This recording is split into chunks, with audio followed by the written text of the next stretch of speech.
Hi, welcome back. Another Security 101 series today, and I'm really pleased to say I've had some great feedback on these. People have written in, quite a few women have written in as well, saying that some of the advice and tips have really helped them. So I'm so glad about that. That's exactly what these videos are all about, trying to give people some realistic feedback on how to keep yourself protected without all the Bruce Lee, Steven Seagal nonsense that circulates out there.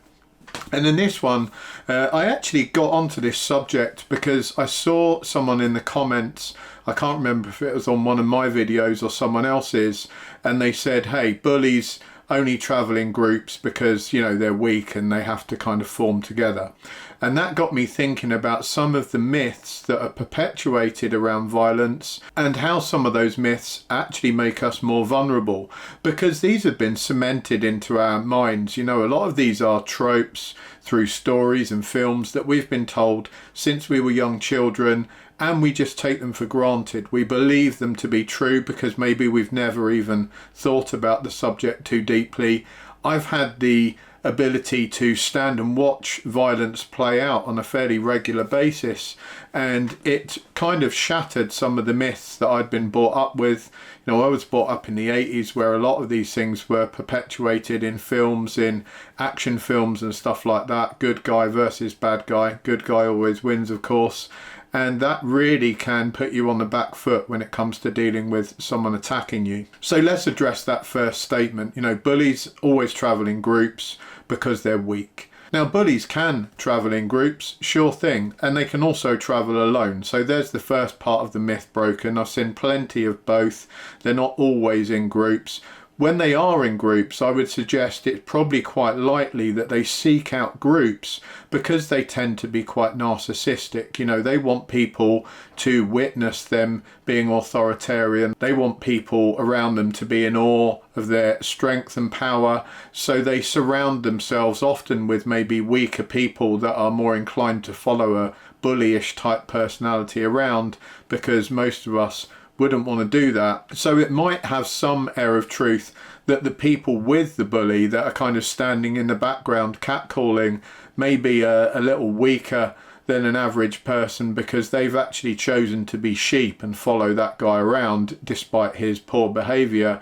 But the bully himself, we don't know if he's strong or weak. He could be either. I've seen a bit of both. I've certainly seen bullies that have bitten off more than they can chew, and then I've seen bullies who are absolute nightmares and have literally slaughtered people in front of them and they've been unstoppable. So both of the above. Never ever just think to yourself, oh, that's a bully, so they're naturally going to be weak. Everything they're saying is bravado.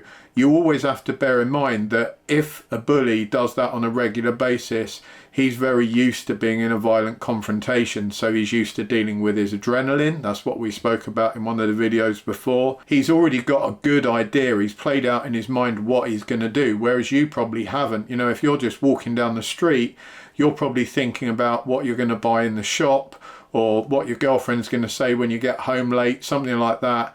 And this guy coming towards you is actually thinking about the nasty things that he's going to maybe do to you. So he's already one step ahead. He will likely have done some unpleasant, violent things before, and the first time you do those is quite a jump. You suddenly jump from someone who's never done anything like that before to swinging punches in public and not really caring about the consequence. That's a big leap for most people. So again, that bully has probably already done that, and it's not a big jump for him. It's just another day at the office. I certainly wouldn't go into that thinking, I remember people saying back in the 80s, if someone tries to bully you, you just punch them straight in the nose, and because they're a bully, they'll just crumple onto the floor and everything will be fine. Again, not true. Even during the 80s, when I saw that play out in school playgrounds, which I did on a regular basis, because that was, believe it or not, the standard advice that parents gave back then. Even my parents would say, if someone picks on you, punch him in the nose, he won't do it again.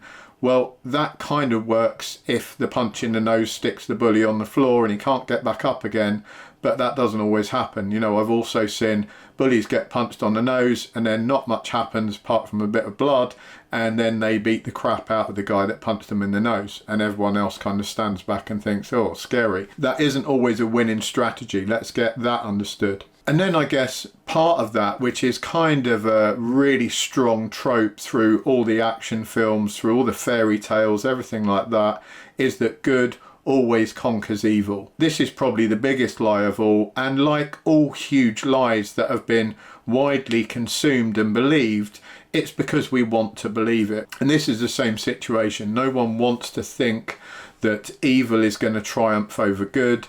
And especially when, you know, people haven't worked for anything, you've worked really hard to be good, you've put all this effort in, you've been a model citizen, and then some lazy guy sort of walks up, punches you in the face, robs your wallet, disappears, never gets arrested, and basically goes off and spends all your money.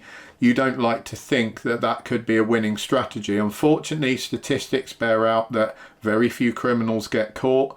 It's very common for them to be successful. And if you're involved in a straight up fight with one of those guys like we just discussed, you're going to be on the back foot. It's also statistically highly probable you're going to lose that encounter unless you've got previous experience in violence. You know, even if you've been training down the gym, you've done some boxercise classes, even if you've done some real boxing classes, that'll put you on a little bit of a better footing. But if you're just walking down the street minding your own business and someone starts punching you, that's not like a boxing gym with a referee where you've got time to get ready and then he calls, right, go, and you start fighting. This is a different scenario. It just happens, boom, quick like that. And by the time I've clicked my fingers, you could have been punched 2 or 3 times, you could have been stabbed. That's a whole different ballgame. The next one I used to hear a lot, and I still hear a lot, I heard it a lot doing security, always fight fair. There was this perception, you know, that you would gain some benefit from being a fair fighter, that if you did what people considered to be a dirty tactic, that you were somehow a lesser human being and you didn't deserve the win. Listen, this isn't a sport, you know. Violence in the street is not a game, it isn't a sport, there isn't like a winner and loser, you're not going to get a medal afterwards. It's called surviving the encounter, and the main thing is that you walk away from that encounter.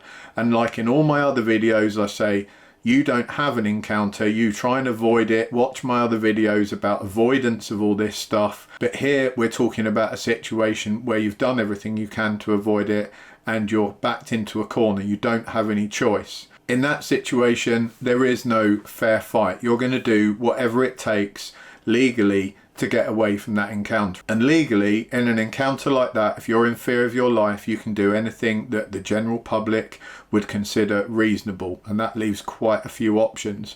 Many of them pretty dirty options. You know, if you're being attacked by a random person that you weren't expecting and you gouge them in the eye and you kick them in the nuts and then you run away, that's not a problem. You know, no one's going to judge you for that. But I've heard that time and time again. We used to do security work and we would get attacked on a fairly regular basis. You know, I wasn't standing there doing Queensberry rules with people. I wasn't worried about the perception of other people, and we got that a lot. You still see that a lot in security, that people catch the last few seconds of what's going on, see you doing something they consider not to be fair. Oh, there's 3 guys on 1 guy, whatever. I don't care. We're dealing with the situation in the best way possible to make sure that we don't get injured. So if you've got the ability to stop a threat, no matter how you're going to do that, as long as that doesn't end up with you doing 12 years in prison, I would say go for it. Let people have their opinions, let them walk down the street, you know, shaking their head and thinking that you didn't fight fairly. No one but them is bothered about that. You get to fight another day, or work another day, hopefully not fight. And that leads me on to the never throw the first punch myth. You know, that was something we often got taught. Certainly a lot of people that went to martial arts classes that I knew when I was young were taught never throw the first punch. You know, this is like a reactive martial art, and that was the general advice, I guess, from dads to their sons. You don't throw the first punch, but you do end the fight. Well, that's terrible advice. You know, I'll tell you that now, because the first punch, more often than not on the street, wins the fight. If you can get the first punch in, then it's very likely you're going to do well, because the first punch is going to cause that guy some problems, some injuries, maybe knock him over, and then it's generally followed up by a whole load more punches from the person that threw the first punch. So unless you're some kind of professional fighter, a counter puncher, and you can kind of slip the punch, you know, ride it a little bit and then strike back 2 or 3 times more ferociously with a series of blows yourself, which is probably a handful of people if we look at it that way. If you're just an average Joe like I am, then I'm not going to let someone get the first punch in on me, because I don't know if I'm going to survive that first punch.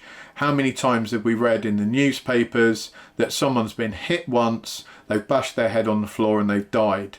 You don't want to be that person who bashes their head on the floor and dies, so don't let someone hit you, and don't wait for them to throw a punch. Legally speaking, you're allowed to make what's called a preemptive strike. So if you feel in fear of your life and you can demonstrate to a jury that it was reasonable to feel in fear of your life at that point, if you're a woman walking down the street on her own and someone's been following you for the last half mile, every time you turn, they turn, you quicken your pace, they quicken their pace, that would be enough for me as a female to think, yeah, I'm in fear of my life. Even as a male, if that was another guy following me, I would at that point be in fear of my life. It's pretty clear he's got some bad intentions.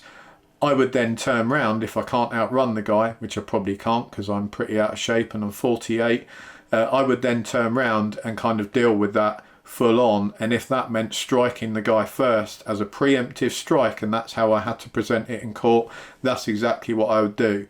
I'm not going to keep a stiff upper lip and kind of wait for something to happen and then think, well, if he does attack me, I'll attack him back.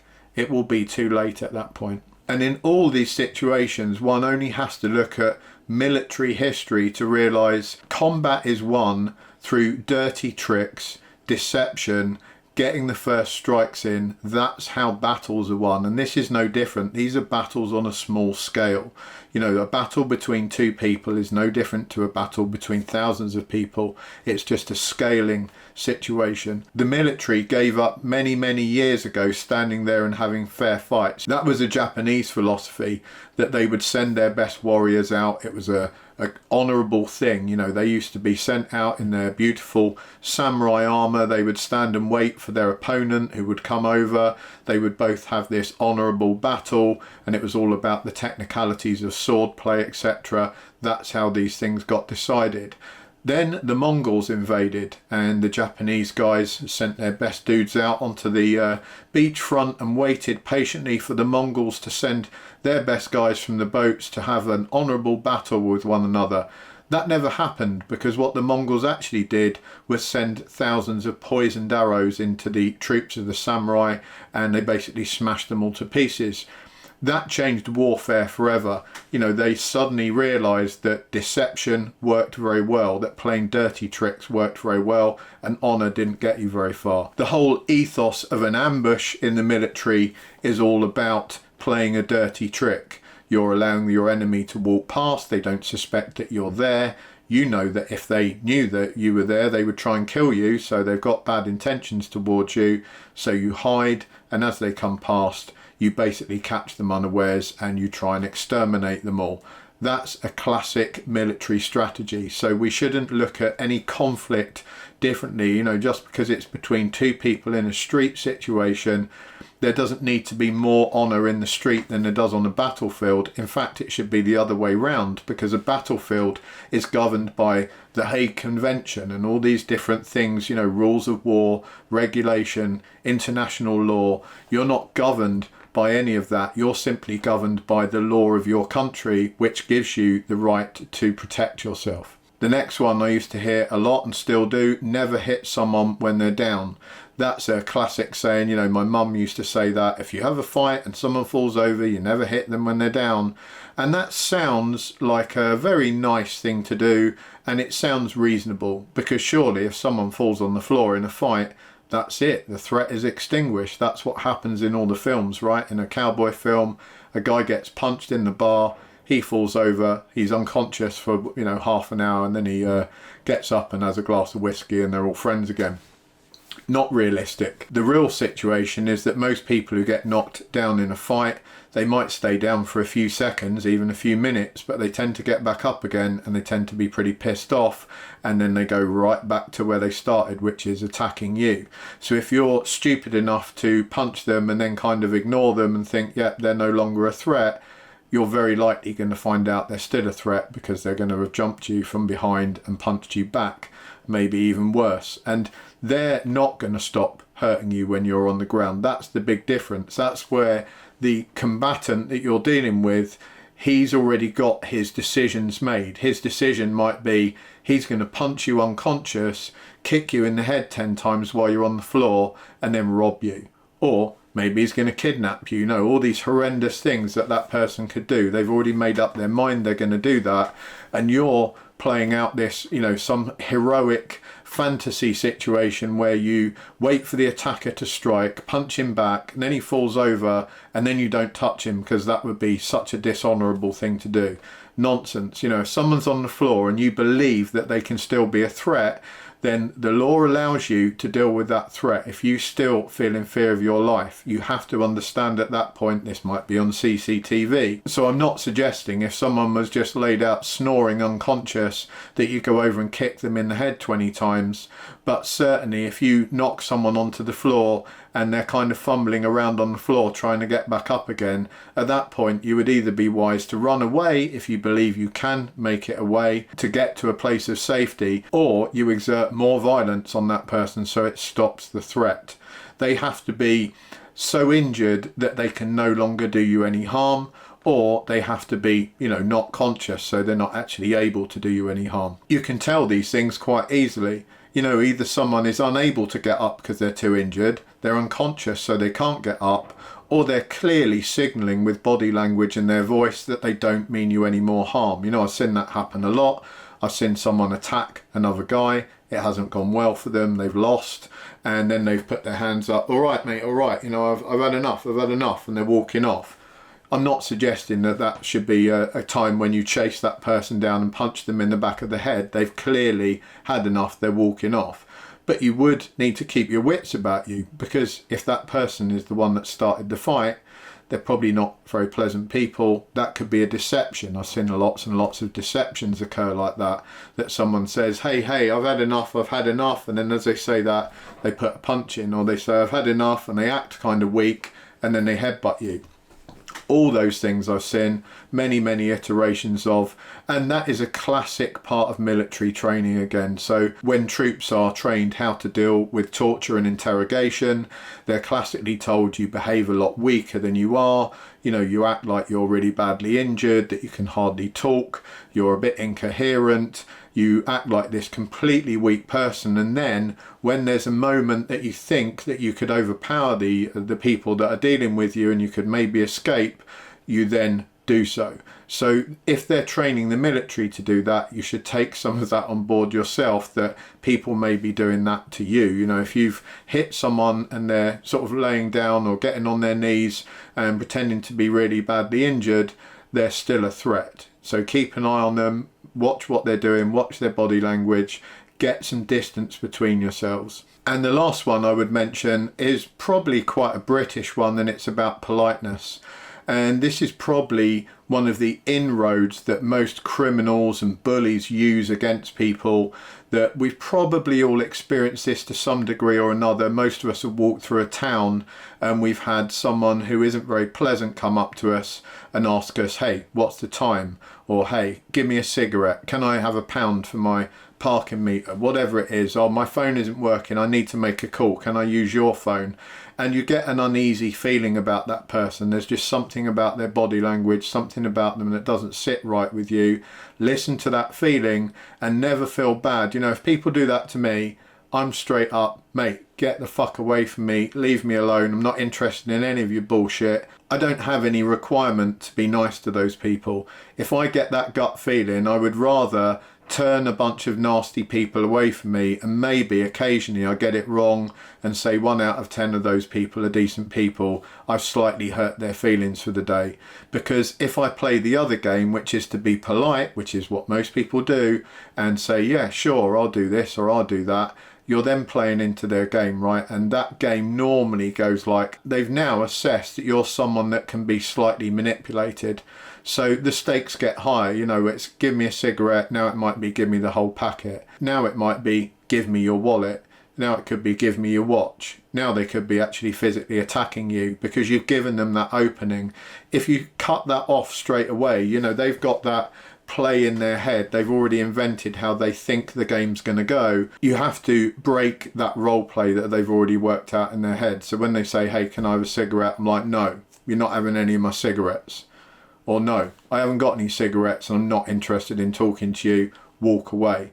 If you can say that with enough confidence, they would have already worked out you're not someone that it's worth pursuing, you know, because there's many people out there, potential victims that person could pursue. They're not going to waste their time pursuing someone who's going to be really hard work for them. They want someone who's a little bit green, who says, yes, I have got a cigarette, takes a bit of pity on them.